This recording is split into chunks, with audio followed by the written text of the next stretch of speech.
It's Tuesday. What's going on, everybody? Core Conversations. My name is Martin. This is what we do. Thanks for joining us. It's a freestyle, so we're going to be talking about some different conversations and concepts within this sacred work of Pilates. Patek Yoga. Hi, how are you? And yeah, let's get this going.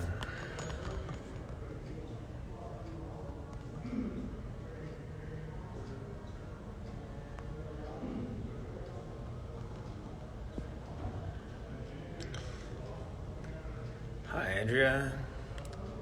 It's Core Conference Podcast. New episode every Wednesday.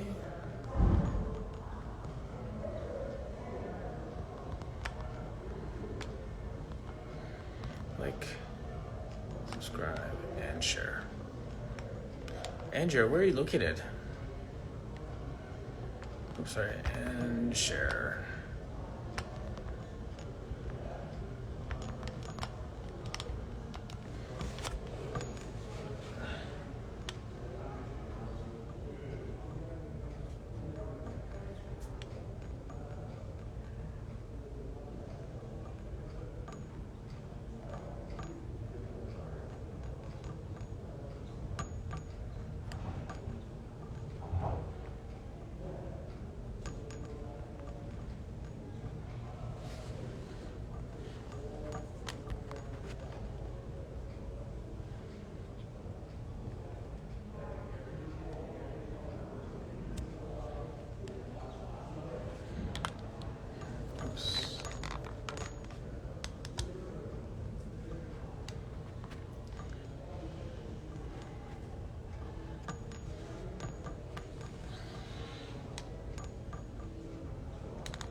Hi, Jay.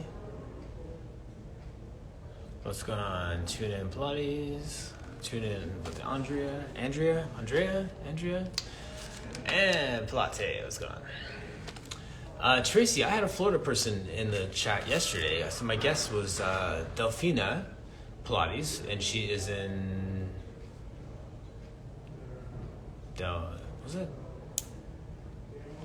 Where is she from? Delfina Pilates. Check her out. She was my guest yesterday. She's in Florida. Oh, you know her. Okay, good. Yeah, she's amazing. Hi, Sean. Del Rey, that's it. Yeah, Del Rey. So she's awesome. Really fun conversation yesterday with her. As I kind of segue into that conversation, yesterday's conversation. Oh my! Oh, nice, amazing. So yesterday's conversation, for those who are interested, was really about financial independence as a Pilates instructor. What does that look like? What disciplines does that take? Where do you put your focus so that you actually do this work and enjoy this work and not be bogged down by the work itself? Which is interesting, right? So I didn't mention this yesterday, but just with you in the chat and with those who are coming in who will watch this on the replay later, when I was starting my business, I was concerned that the thing that I was doing on the side as a hobby, I was really concerned that was like not going to be fun anymore. Anyone else like that? Like they're afraid that their side gig, if they made it their full gig, wouldn't be as fun. That they lose their joy, that they become bitter, that they get stressed out while trying to make money off of that thing which they were just doing for fun, for side money. That was my concern. I was worried about that when I left social work to get into fitness. And then when I started to focus more on just doing Pilates and how much was I going to miss the personal training floor, that sort of thing. So what about you? Did you have that sense of fear for the thing when you were making your side gig, your main gig? Where's my, forgot my coffee. That's what I forgot. No dad goals this morning. Okay. Yeah. There you go.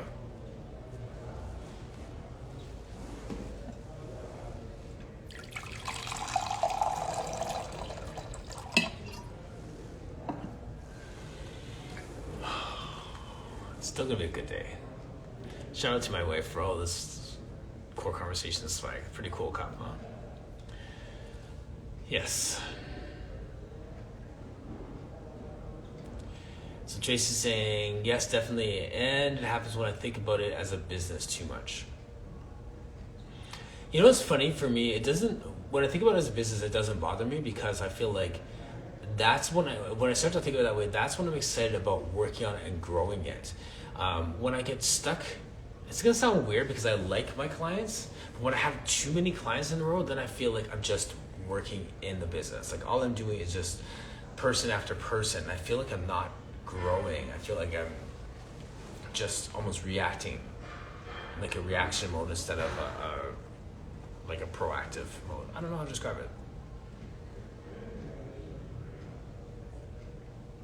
It's not the same. It's not the same.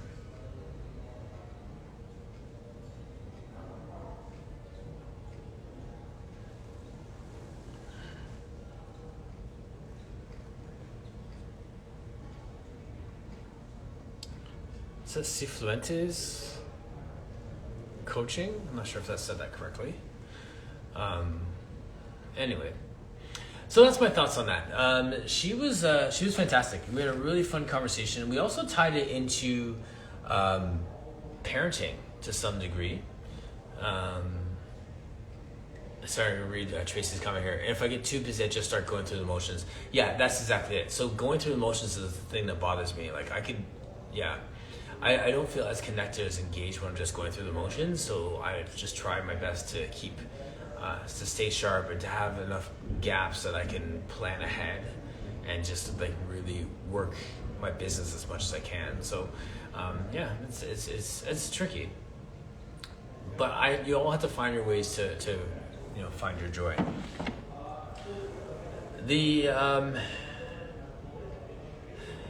Yes, that was the other thing too that was fun in the conversation yesterday. When we were talking about it, now Delfina yesterday is in the process of opening a studio, and it's almost like a family enterprise at this point. Like her husband is really like a design person, kids are engaged in doing stuff, so they're seeing mom launch a business for the good and the bad, the challenges, the trials and tribulations, so they get to see how you handle those frustrations. Tracy just opened her studio. There's all kinds of frustrations that come with like the test of your patience alone. Like this is such a character building moment, opening a space and recognizing that instant gratification is gone. It's not gonna happen. Things you ordered might come on time, but then again, it just might not, and you just have to deal with it. Like all that fun stuff. So it was just fun hearing her talk about that process, how she's engaging her family in the process. And also, we talk about who is our ideal client, who do you want to have in your space. And it's one thing to say it, and another thing, like when Carrie Pilates was on here talking about like, who finds you? Like who's gonna actually come in? Who lives in the area? Like maybe you're gonna have one person who has a certain condition and they're gonna refer everyone else that has a condition from a support group that shows up, and all of a sudden you're like the expert on, I don't know, scoliosis, right? Like that sort of thing happens. So it's fun in that way to just see that journey. So I'm so excited for her. I'm so excited for you as well. For those of you who are launching a new business, a new project, something scary and different and uncomfortable, like lean into that. Go for it. And let us know as well. So I'll repost it, I'll cheer you on, I'll get people in, I'll have you on as a guest to talk about your vision. Let's do it. This is how we all get better. This is how we all grow. So it's not a competition. Everyone is welcome, and we'll go from there. Well, one of my guests last week on Friday was Olivia Pilates, and she is a self-professed Pilates rebel. I'm going to set the stage for this to have a conversation around hypertrophy. She has a personal training background as well, so her Pilates is really informed by her other movement practices. Many of us have that too. Like we have some other, like whether it's like Michelle Sims with her Zumba, or someone else with something else, like your dance, your strength training, your conditioning, whatever it is that you do on, as well as your Pilates is going to inform your Pilates. Which led to a conversation around hypertrophy, which led to a conversation around using the reformer to help build strength, build mass. If you understand from a personal training perspective, just a training, like a muscle conditioning perspective, that sense of time under tension, resistance, load, or lack thereof to engage muscles in a different way. But you get a lot of pushback when you start talking about that for the reformer. And as she said, when you start to use the reformer like a Bowflex. What are your thoughts on using the reformer like a Bowflex? Hypertrophy, using it for strength and different exercises and ways of use other than what it was originally designed for. What's your thoughts on using the reformer for other things other than its original design? I'm gonna leave it at that first and just throw it out there. What's going on, Lindsay? Ray, Miss Lindsay Ray.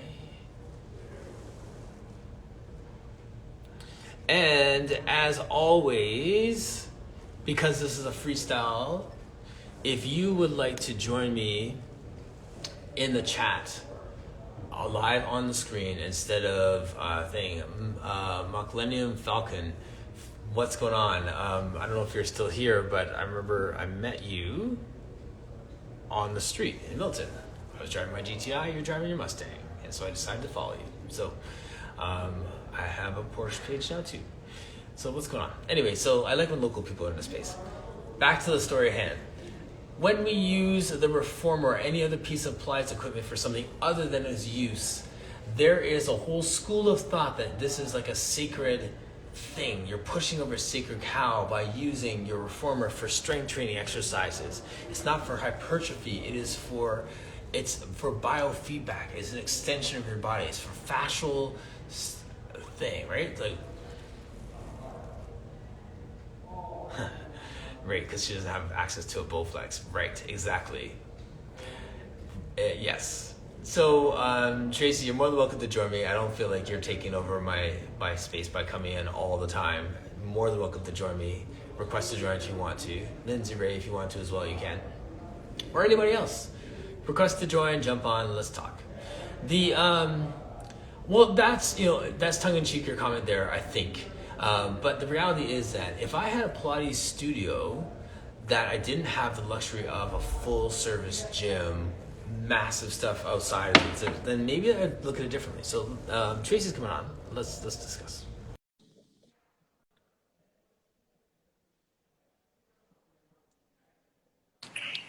Hi! What's going on? Okay, so like whatever, how I kind of feel about that. But through the pandemic, I used gym equipment and, chairs and tables and tennis balls and whatever was in my client's home or private studio to create Pilates equipment. Ah, the reverse. So I can talk smack all day long. But guess what I've been doing, or we've all been doing for the, getting a little creative there. So I don't know what exactly, like, I don't know, just like using the reformer I don't know if you're talking about Pilates exercises, because I feel that Pilates is strength training and muscle. I have grass and heavy springs, and I have men who I'm training and they get a really good workout and they build muscle mass from it. I don't use Pilates equipment simply for mobility. I've been in classes that do that, and that it's all about using as little effort as possible. But the style of Pilates that I practice is building strength along with balanced flexibility. But there's definitely strength training. I skateboarded this went by. Real quiet. But anyway, but when you say that, I mean, that's something that we should think about. We use other equipment, right? So if that's what you have access to and that's what you want to use it for, but I don't know if you're talking about Pilates exercises on it or whatever. Yeah, exactly. Well, I mean, like even I mean, just for the sake of this argument, let's talk about Pilates exercises. So, what if and like understanding, like I've classically trained myself, so understanding the repertoire and the method and all those different things. What if I decide to do a classical exercise for 3 sets of 15 to get muscular endurance out of that exercise instead of doing the recommended 6 repetitions? I mean, I do that in classical. I do that in classical all the time. If you take Kathy Ross Nash's classes, like she mixes up all kinds of stuff. I mean, you end up doing like 60 half little baby roll-ups up and then 60 back up down, and it's like insanity, right? And Yeah, she's yeah, jacked. I mean, she is strong as hell. She's got some muscle. And so I think there's some people maybe who only do like the prescribed amounts, but the classical classes that I do, we change yeah. it up. We throw in some push-ups in the long stretches. And I mean, there's a ton of, different ways that you can, I don't think there's anything wrong with adding as long as it's not, as long as you're still doing the form and you're still working from the center. I mean, Pilates or whatever for me Yeah, right now, yeah. and it changes, is Yes. about how you're doing it, not what you're doing. Well said. So Yeah. yeah, Okay. so if you're working from your center and you're using your whole body, in my practice right now, and I reserve the right to change this for you. Fair.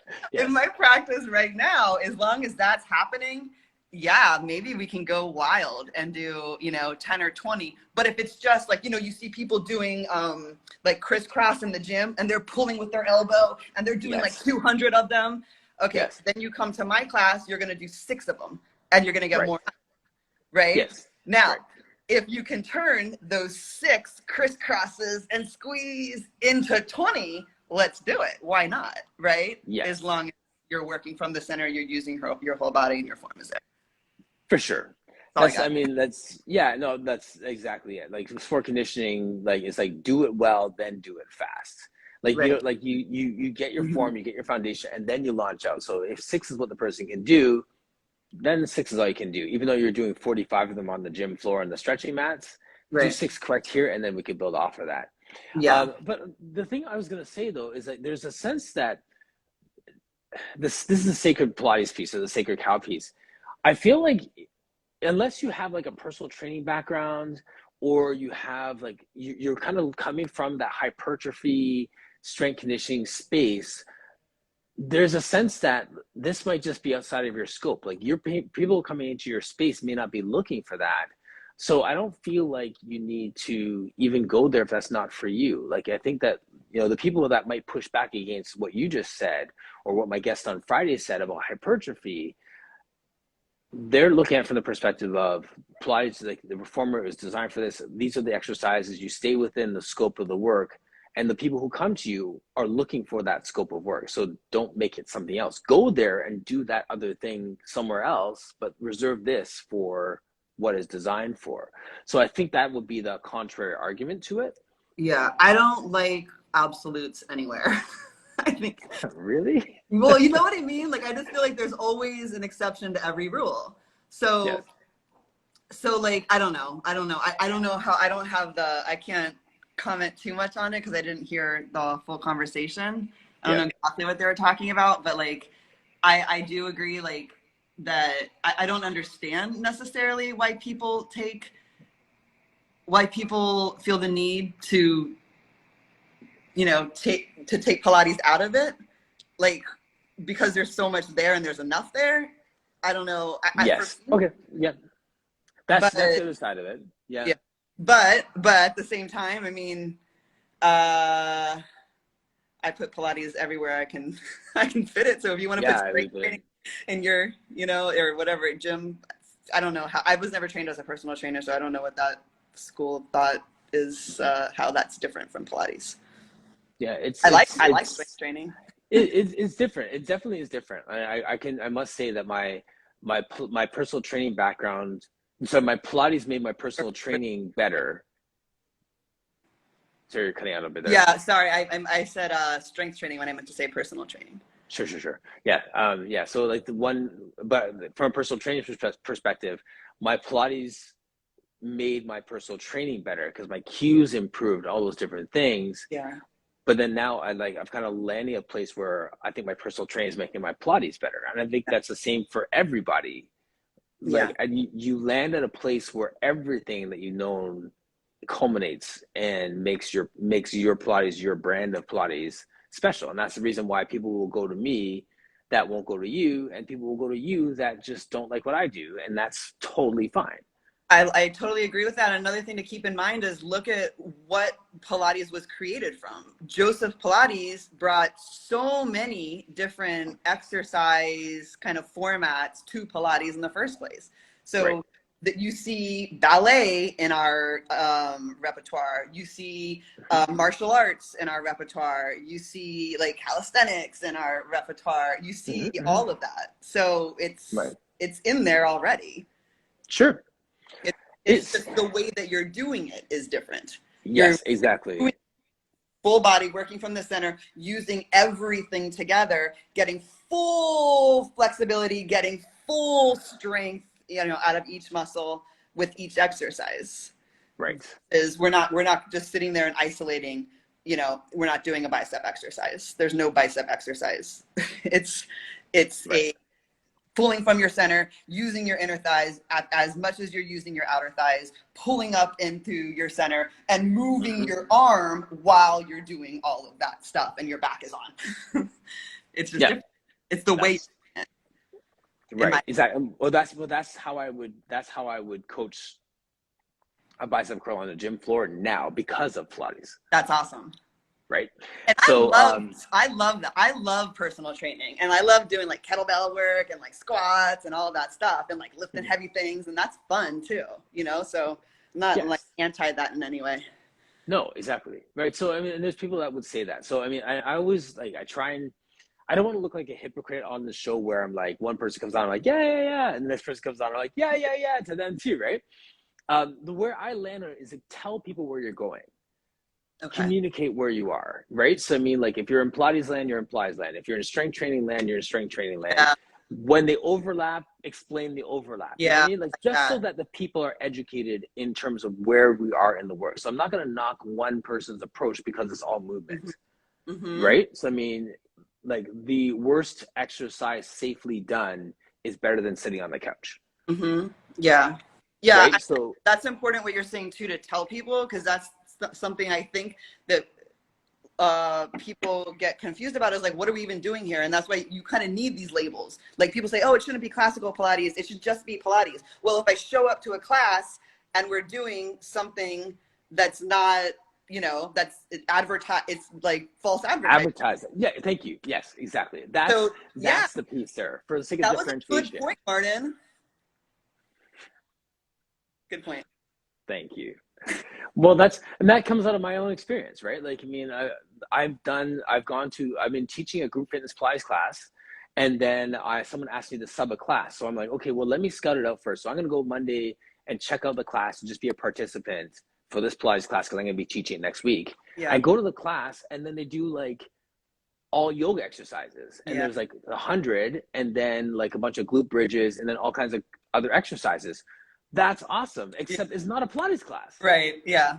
Exactly, just call it what it is so we know what we're getting. Call it what it is. That sounds like a fun class to me. It was super fun. Yeah, exactly. It was fun. It was great. It was tough. Sweated, all good. But there's no Pilates exercises in it. Thank you. Yes, I agree. Same thing with that Megaformer stuff. Yeah. So, and there's Olivia. So Olivia was the one who was the conversation. So that's fun that she came in.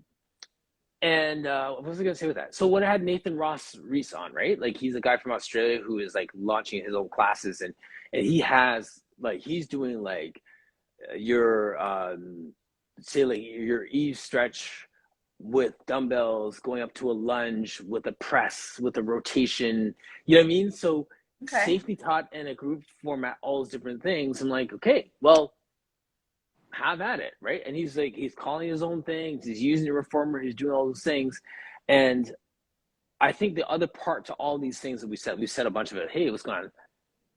Okay, no worries. Sorry, let me just for the sake of those who are watching the replay. Olivia Pilates says, hey, I wish I could chime in, but I'm teaching but I have all the thoughts and appreciation. Okay, much love. Yeah, I'm gonna have her on again just to continue this conversation. But this is where I was going with this piece. It's almost like the analogy for me is like a personal trainer or a Pilates person who has a client, and the client starts to share their story and their all the things going on in their world, and they're just pouring their heart out to you, right?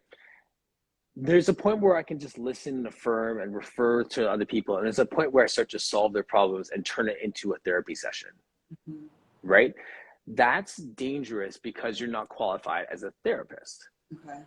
So if I am like doing a Pilates class and the person says, I want to do more hypertrophy stuff and I want to do all these different things, and I'm not qualified as a personal trainer and I'm very limited in straight, like that kind of strength training components, maybe it's safer to hand them off to a personal trainer or work in tandem with that person so that you can do the part that you love and they can do the part that they love. And don't feel like you have to be all things to all people. I feel that I can be all things to all people. But only because I believe that Pilates has all things. So I think it's different for different people. Like, so so I used to work in a gym, right? And so there's certain people who are coming in there because they want to grow butt, or I'm in Miami, they want to grow a big butt. Right? Yes. And they want to, well, it's usually just a big butt, like when the women would come in. And then when the men come in, they want to get big shoulders, right? And whatever, like quads or whatever it is. So them, yes, go there. I'm not going to help you with that. Your body is going to come out looking different. If you're doing Pilates, because if you're working on growing something specific, like that's not what we do. It's impossible to do that. So yes, in that case, I would hand it off. Now, if somebody wanted to get stronger, I can do that. I can do that with Pilates equipment. I can have all the stuff. You have all the strength you need. You have all the flexibility you need. You have all the mobility you need. You have all the stability you need. It has all the things. Yeah, okay, so that's exactly it. Maximum physical potential. I can help you with that. Okay, so now if I had like if this was my entire studio, right, and I didn't have like any other like access to all the like personal training stuff out there, and the guy comes in and says, I want bigger arms, I could figure it out with this Pilates equipment to do an isolated movement to grow their biceps. Yeah. But not every Pilates instructor can do that. That's just because those happen to be the tools that are in my toolbox. Yeah. And okay, true. Yeah, because you have the personal training background, but even without like heavy things. Yeah. So I wouldn't, because I would only know how to work his whole body as one. Right. Like, Nothing's wrong with that at all. That's probably better, to tell you the truth. I wouldn't know how to, I mean, other than like, what am I like just doing the same exercise over and over, but I wouldn't have, I wouldn't have the skills to do that. So yes, in that case, but I subscribe to the school of Pilates has everything right now. And again, I'm reserved to change my opinion. Right. Exactly. And also, to be fair with that too, if someone came in just asking for that one request, I probably would give them what they want, but give them a whole lot of what they need at the same time. Yeah. Right. So, well, and I do that too. So what I learned in the gym setting is you ask them what are their goals. The girls always say they want, their butts, work on their butts. So then we make their butt sore, but then we also, we throw in 2 exercises, then make sure that they have sore glutes the next day. Yes. And then little do they know, they're going to be like just slightly sore everywhere else. Right. Yeah. There you go. Wait, was that? There you go. That's all I got. There you go. That is all good. Yes. Yes, Christina, sneak in what they need. Those sneaky ninja moves. We need those as Pilates instructors. Yeah. Nice. All right, Chase. Thanks for coming on. It's always good chat. Have a good day. See ya. See ya. Yes. So that muscle mass conversation, that is where we are at. I'd love to hear someone else's thoughts on that. Like, we just took a lot of time with that, and which I think is good, because there's so many different. Hey, from Greece, what's going on, Ro? Is it sacrilege to use your Pilates equipment for hypertrophy, for exercises that are not part of the method, to throw in other stuff and use it for something different than what it's designed? Is there enough within the work, or do we have to go outside the bounds of the work to get people where we need them to go?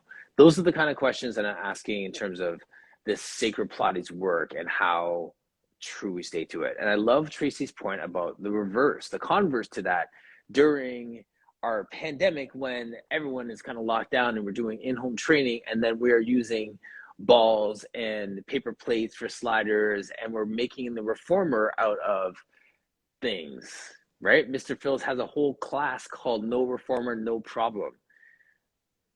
Is that allowed? Is that sacrilege?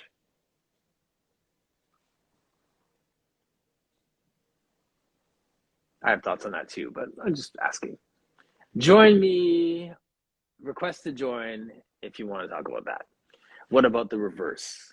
When you do no reformer, no problem, when you make up and simulate the exercises without the equipment, is that allowed?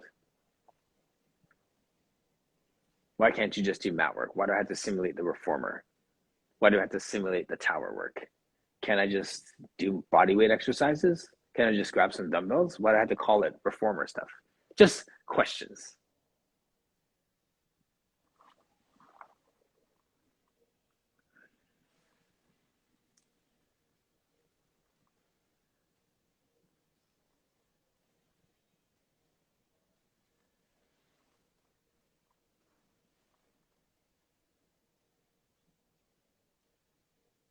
Misty Lynn saying, it's good as long as you say what it is and what it is not.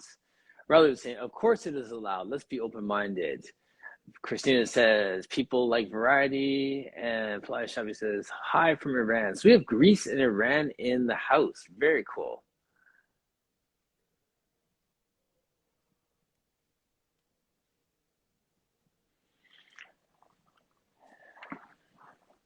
When it really depends on what you're doing, but I think the other point that Tracy made about false advertising is a fun point too. I don't speak in terms of hierarchy. I speak in terms of differentiation. So I think that is the point that we're trying to land at today. Is what I'm gathering from everybody is like, just tell people what you're doing, tell them where they are, what we are not doing, what it is not.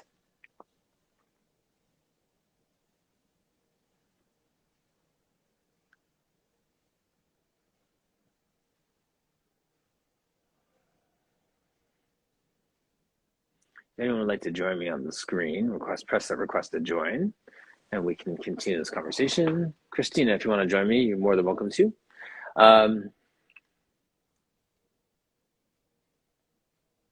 And Mumble Wellness, who gets to decide what is and isn't allowed? No one.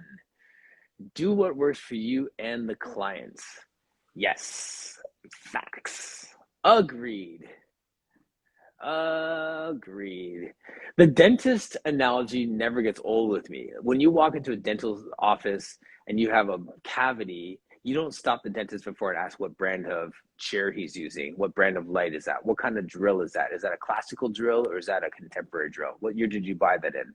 Where did you study? What's your lineage? Who did you study from? You don't ask any of those questions. You just, can you fix my tooth or not? And that's kind of the way it goes. So Christina say, I'd love to, but I'm about to jump in the car. All good. Again, agreed from Tammy. Thank you so much. But that's tell them where you're from, tell them what you're doing, tell them where they're going, tell them, communicate as a teacher communicates. As a human communicate. Let's leave it at that. Misty, I forgot my cup today. I had to just grab one of my other Alex specials there. Core Conversations. Feeling lost without my coffee and drinking water. Helen Hayes, what's going on here? Her comment is lockdowns were wonderful for our imagination. Cushions, blocks, chairs, tea towels, cans of tomatoes, whatever was around. I love the creativity, yet trying to stay as close to the method as possible. Yes. Um, yeah, loving it. Yeah, I like it. It's pretty slick. She's good at this. think I think we know someone that can hook you up with that, Misty.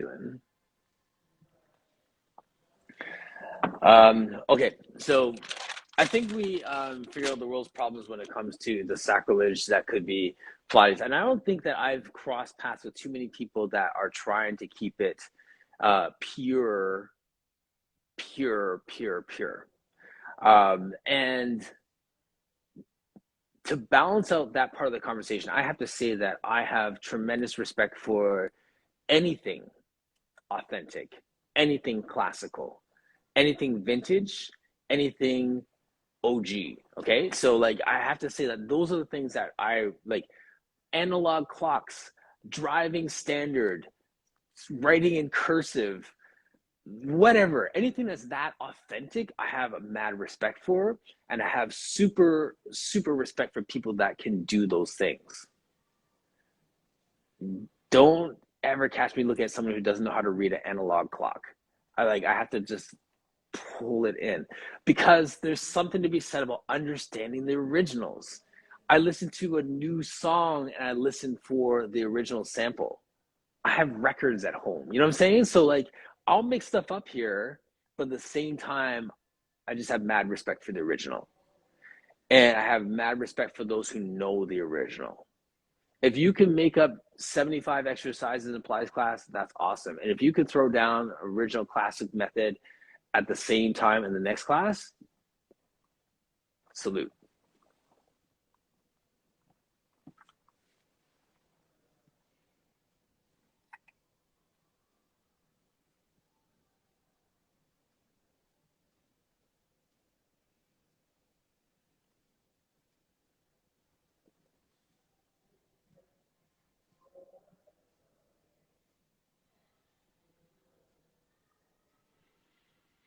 That's my soapbox for today.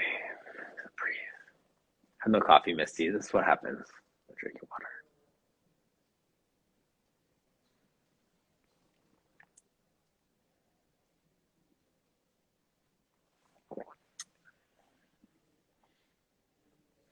I have a guest tomorrow, Misty Lynn. I have not told you yet.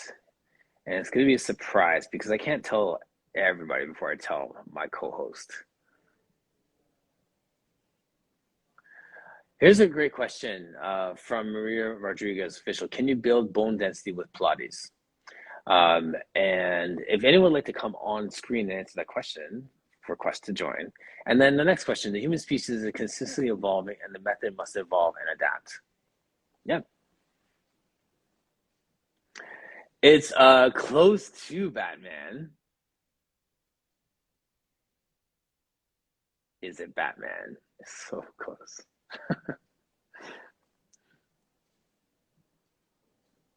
Here's your hint. If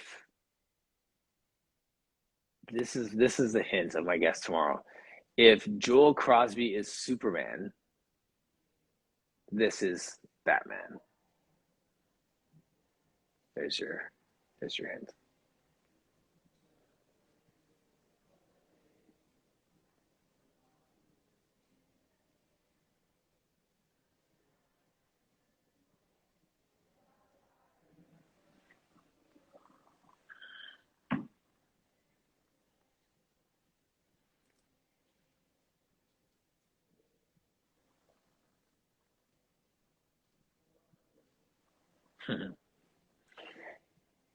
It's a guy. He's Canadian. He's recently at Joel's studio.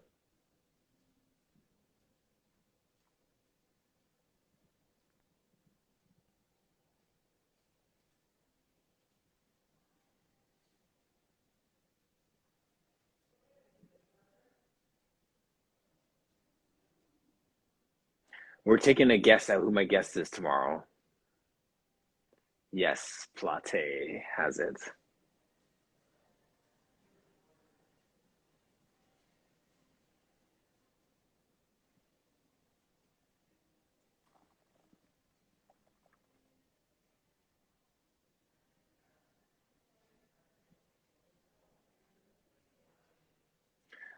So Blaze Pilates, I yes, we were talking about the hypertrophy conversation and this how where we land with that just from last week.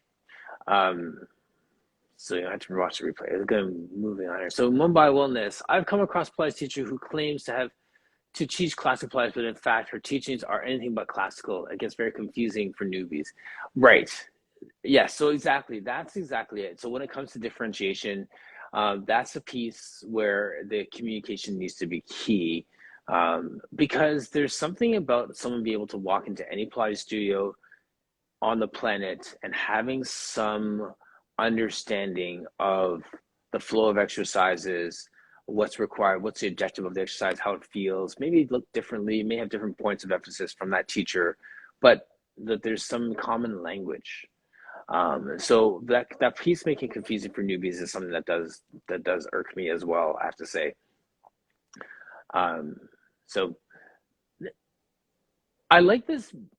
I like this conversation. I like the balance. I like the challenge of looking at our work and allowing it to evolve and respecting its roots at the same time. Because we have something special here. That's why this is even a fight. Because people want to preserve some element, like the elements of this work, the essence of this work, the roots of this work, but also allow it to be relevant to the person that they're in front of. And that can be done by staying true to the method. That can be done by sprinkling in your personality and your way of doing things. And communication is key. Communication is the piece. And this conversation, just so you all know, is the same conversation that's happening not just in the Pilates world, in the kettlebell world, in the strength training world, in the powerlifting world, uh, in all those other elements. Like we try to silo Pilates a lot, but the reality is that in the greater fitness discussion, everyone is having these exact same conversations about what is the objective of the work.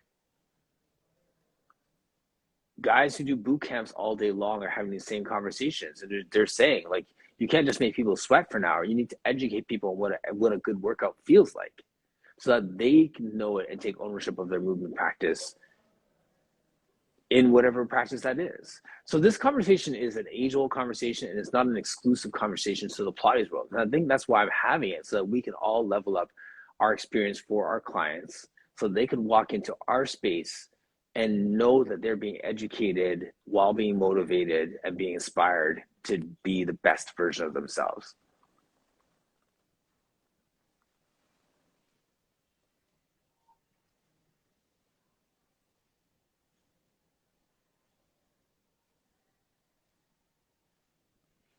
Custom Cores, what's going on? Adrienne, good to see you.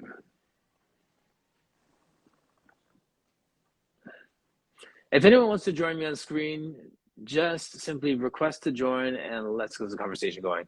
Now, sorry, Maria Rodriguez asked a question about bone density with Pilates. Can someone answer that question? I can answer, but I'd love to hear other people's perspective on it.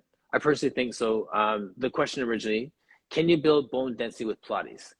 Short answer is yes, because you're building your strength, then you're naturally going to work on establishing greater bone density as you're stimulating the muscles. And whether like you can choose anywhere in the work to do that, the chair, um, you know, tower work, whatever reformer, you can find those places where you're going to stimulate the muscles, and you can design your workout, customize it to that. You can take them through the method and place your points of emphasis at points where it's going to stimulate that. But the short answer is yes, from my perspective, in my opinion. Anybody else?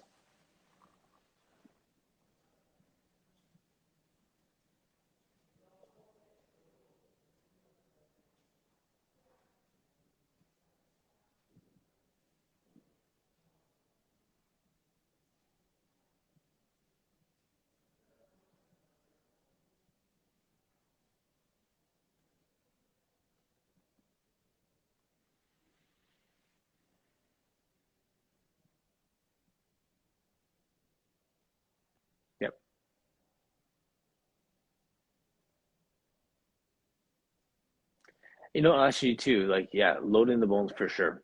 Oh, actually, you have to load those bones, no question. So, Blaze Plies, Marianne, the question was, wait, let me read the question so I get it exactly. Can you build bone density with Pilates? Can you build bone density with Pilates?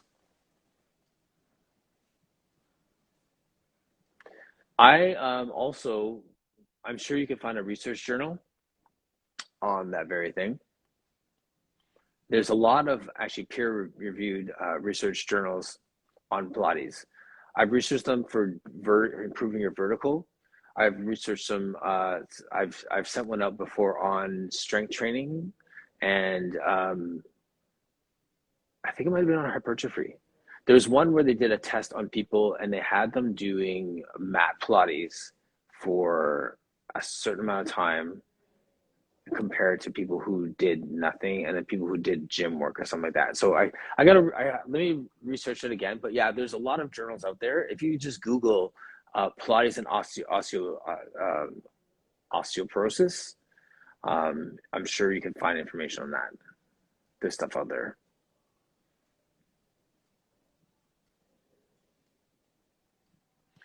And Christina's saying, I feel like the equipment lends itself to better bone loading. Yep. Right, exactly. And that to be said too, like, like a lot of like hypertrophy and strength training is time and retention. And um we think that part of it is load. We need to get more and more load. But the reality is that if you have a bad movement pattern, like sitting at a computer all day like this, and then you do like 1 or 2 stretches for thoracic extension, you're competing against 50,000 repetitions of doing it wrong with 10 repetitions doing it right in a Pilates class once a week. So if you were to increase your repetitions massively, you're still not in competition with the poor movement pattern that you're doing the rest of your life. So there's nothing wrong with increasing the number of repetitions in a certain movement pattern if you're trying to stimulate growth or extension or strength, whatever it is. Like those kind of things when you're looking at it from a specific training perspective. So I'm not going to purport to be a perfect expert on all of these things. This is all, experience and research and stuff, but no one's perfect. Helen Hayes is saying, yes, stimulating the blood flow to the bones. So the standing work is great. Jump board too, though I rarely use it. Joe Plies did some cardio jumping sort of stuff. Yeah, exactly. And the reason why, full circle, Joe Plies did all of the cardio jumping sort of stuff is because his work was informed by other types of work: calisthenics, gymnastics, jumping, boxing. His work was informed by it. So that also, just speaks to how that informs our work without calling it his work. Label it properly, communicate where we're at.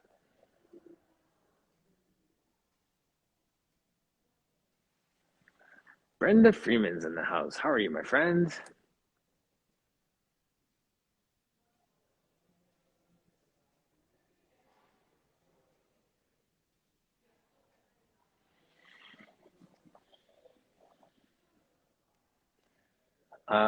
Yeah, so that's where I'm at with that. If anyone else has any other questions or wants to join me on screen, we can do that. Brenda, are you on vacation right now? Just following your vlog. Haven't chatted with you in a while.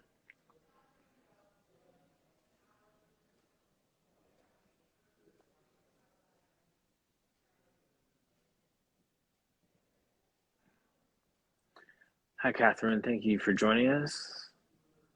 We are Pilates House. What's going on?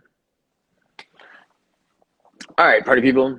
So tomorrow we have a guest. I cannot say who the guest is yet, out of respect for my host, who does not know just yet. But it's going to be fun. That's all I'm going to say. And yeah. Hope everyone is doing well. If you have any classes, online classes, workouts, programs, stuff that's coming up, please put in the chat section. Put it in the chat when I put this up on the live. want to cheer you on, want to see you continue to grow and evolve in your business. Like Delfina was saying yesterday, that financial independence, that business systems, all those things too are just as important as the warm fuzzy movement stuff we talked about today. How do you establish your business so you can do it and enjoy it and freedom, have fun with it? Like that was yesterday's conversation. So good. So I thank you, Tracy, for joining me today. Thank you to all of you who joined in the chat with your comments and all those things. Like all this stuff keeps the conversation going.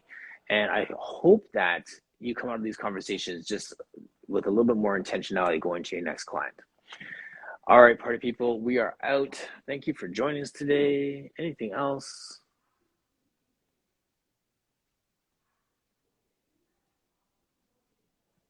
Cool. All right.